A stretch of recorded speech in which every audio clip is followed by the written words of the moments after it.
2024 might just be the best year for isekai yet because it's very possible every big hitter ever will be making an appearance in it.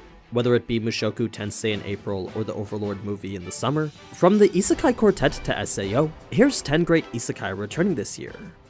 Starting things off with the spring, first we have the continuation to Mushoku Tensei's second season, the isekai that brought us an entire 12 episodes focusing on erectile dysfunction. Well, it had actually brought us the emotional reunion between Rudy and Sylphie, but that very much was a major focus of it. What was the most important thing to note, though, was the proposal that brought Rudy into the Ariel faction. Personally, I like to think that means Rudy will become more involved with Asuran politics, but was Zenith still lost and the school arc still going strong? There's honestly no telling on when we'll get to something like that. If Part 2 covers the same number of volumes that Part 1 did, then half the season will probably be spent still at the university, while the other half will finally bring us the long-awaited action we've been waiting for. I won't spoil what it is that arc is going to cover, but I promise all the slice of life to get up to it would have been worth it.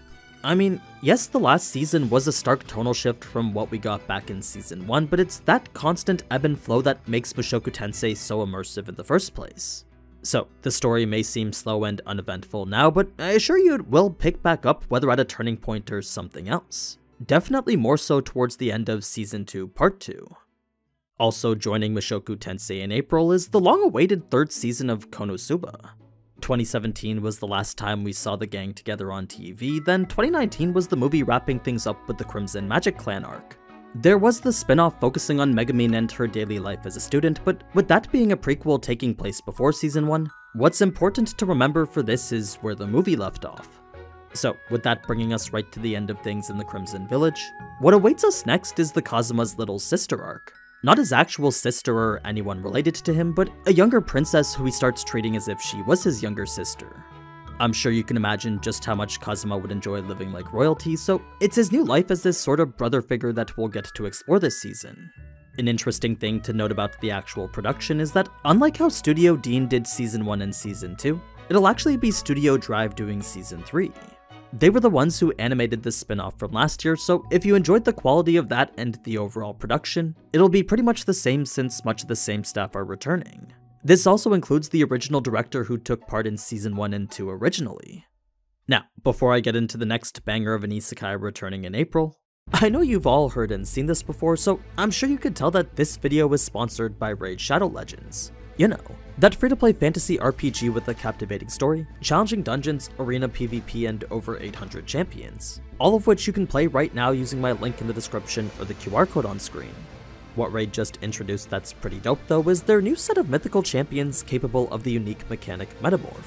As a step above from the previously coveted legendary champions, mythicals transform just like Rimuru and go from this into something like this. They're essentially two champions in one and are summoned through the brand new primal shards in the portal.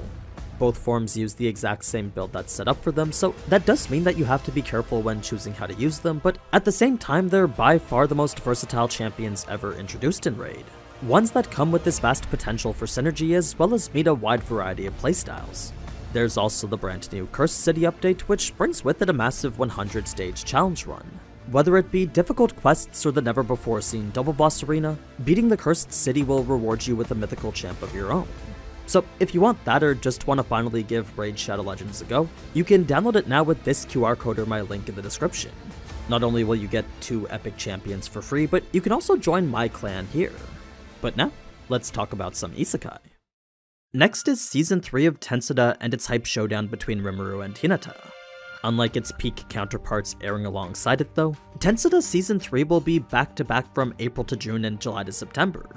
So rather than the 12 episode split core treatment that we usually get, instead we'll be blessed with a minimum of 24 episodes straight. This means the story will move on to cover what's known as the Founding Festival too, so it's not just gonna be Tempest versus the Crusaders for everything. That's simply the beginning for probably 6 to 8 episodes. The rest will be a little less serious and might even have its own tournament arc in between. As for what you need to know to watch Season 3, I don't think either the movie or the Coleus' Dream OVA are necessary. Yes, they are both original stories written by the author himself, but with both being what's essentially filler, I think as long as you're caught up with and remember the events of Season 2, you should be fine to watch Season 3. Next, we'll get into the summer season, and it's here we can assume that this is when the Overlord movie will release. We know for sure it's coming out in 2024, but if I had to guess something a bit more specific, summer seems reasonable since it's about 6 months from the initial trailer drop. Other anime movies have a tendency to drop more towards the end of the year, but I think with enough hopium we can manifest it to come earlier than that. Now, the timeline for this movie isn't directly after Season 4, but is instead an arc that took place right in the middle of it. What I mean is that, while Season 4 did start with Volume 10 and finish off with Volume 14, Volumes 12 and 13 weren't included in it. The stuff with the Empire was Volume 10, the Dwarves and Dragons was Volume 11, then the Destruction of the Kingdom was Volume 14. So there was a whole 2-novel arc left out right in between all of this.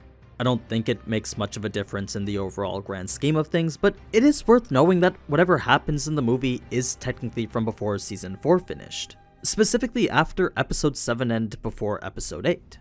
They could adapt the story to make it so it takes place after the kingdom's destruction, but I think it's possible to keep the story's consistency without that.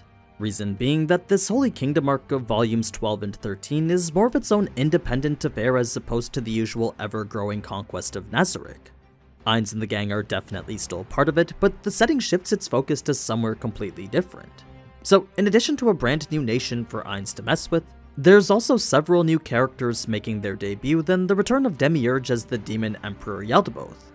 I won't say much more than that, but this arc is said to be many of the light novel readers' favorite. It introduces a new character many people seem to like, and the involvement of Ainz becomes significantly more than what we usually get. Take with that what you will, but at the very least we know we'll be getting the highest budget version of Overlord possible. It's gonna be fun to see Ainz flexing on unassuming nations on the big screen. Also coming out in the summer is the second season for Tower of God. I know it probably isn't actually an isekai, but I'm including it anyway just so I can round this list out to 10 anime. So, last season brought us into one of the most unique worlds I've ever experienced, and it's this next one that will make it seem a whole lot bigger. Reason being that, unlike how the first season kept us isolated to one floor only, Season 2 will traverse us through multiple. It's a continued climb up this seemingly infinite tower, filled with tests increasingly harder than the previous ones. It's been 6 years since Bam's fall during the last test, and he's now climbing the tower under the identity of a different person.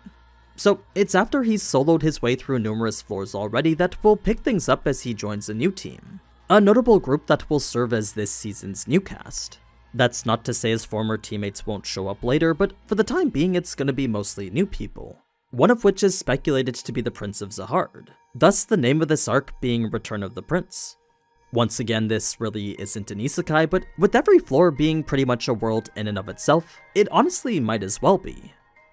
Now, these next isekai don't have any confirmed release dates, but considering their announcements were all well over a year ago, I wouldn't be surprised if any or all of them did come out this year.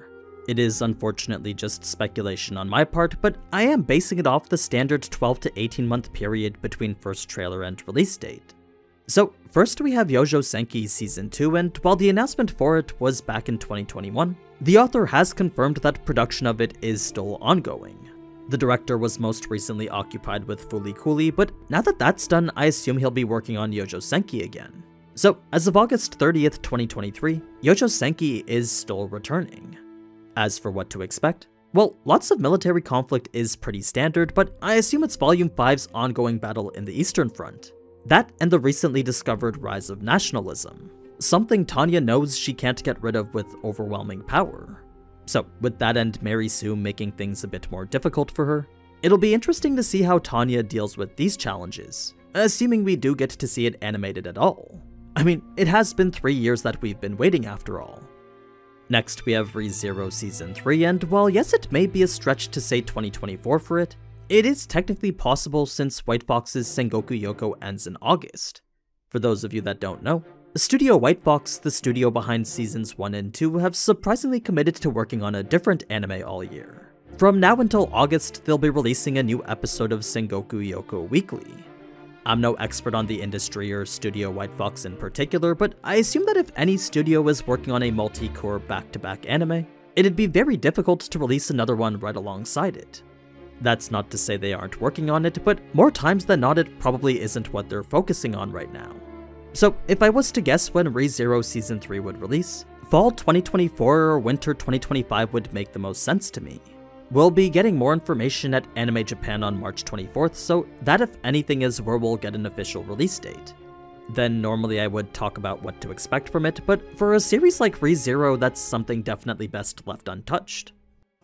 Switching things up with a reverse isekai now. Next is A1 Pictures' Fate Strange Fake. The pilot had come out back in July as the 1-hour Whispers of the Dawn special, but later this year should be the release of its full version. A fake Holy Grail war taking place in America rather than Japan for once. The whole thing is another independent timeline just like Apocrypha or Fate Grand Order, but the universe is very much the same as all the others. So while you will see some familiar faces like Gilgamesh and Enkidu, there's gonna be many new faces since the servants this time around may not all fit that definition of hero. Next we have a smaller personal favorite of mine, bringing us back Len and the SAO alternative universe. It's been 5 years since the first season aired back in 2018, and it was only 6 months ago that season 2 was announced. Hopefully that means we'll be seeing it by the end of the year, but there is always the possibility we might not. Seeing as how they were quick with Devil as a Part-Timer though, I wouldn't be surprised if it comes out as early as the summer. As for what to expect, this season will bring us yet another tournament-style battle royale, except this time around things are going to be a little bit different. It's the same run-and-gun action Gun Gale Online is known for, just with some new game rules and a lot more balance issues. Then last we have the world's finest assassin isekai, and though it may not be a sequel to a slightly different popular anime of the same creator, this one was still a lot of fun and just as entertaining. It was a surprisingly well-paced power fantasy with more than just a half-baked story to it. I mean, with the entire first season covering only one volume of the novel, that's when you know those behind it are taking their time with it. If the next season follows suit and covers volume 2, then what we're in for is Lou's Academy arc. He'll go to school and encounter a particular person you may not have expected so soon. I won't go any deeper than that, but if you want to see Lou flexing in more of an academy setting, then season 2 will have some pretty good moments for you. But yeah, that's 10 great isekai returning in 2024. A quality group of what I think is some of the best isekai out there. It's not often they all air back to back like this, but if we do actually get all these in 2024, then this might honestly be the best year for isekai ever. The presence of Re:Zero, Mushoku Tensei, Slime, and Overlord are already enough to make it that. The rest are just the cherry on top for me. Now, before I go, a huge thanks again to Raid Shadow Legends for sponsoring this video. Be sure to download it using my link in the description or the QR code. But anyway, as always, thank you so much for watching, and if you enjoyed this type of anime content, then you already know what to do. So, until next time, ciao!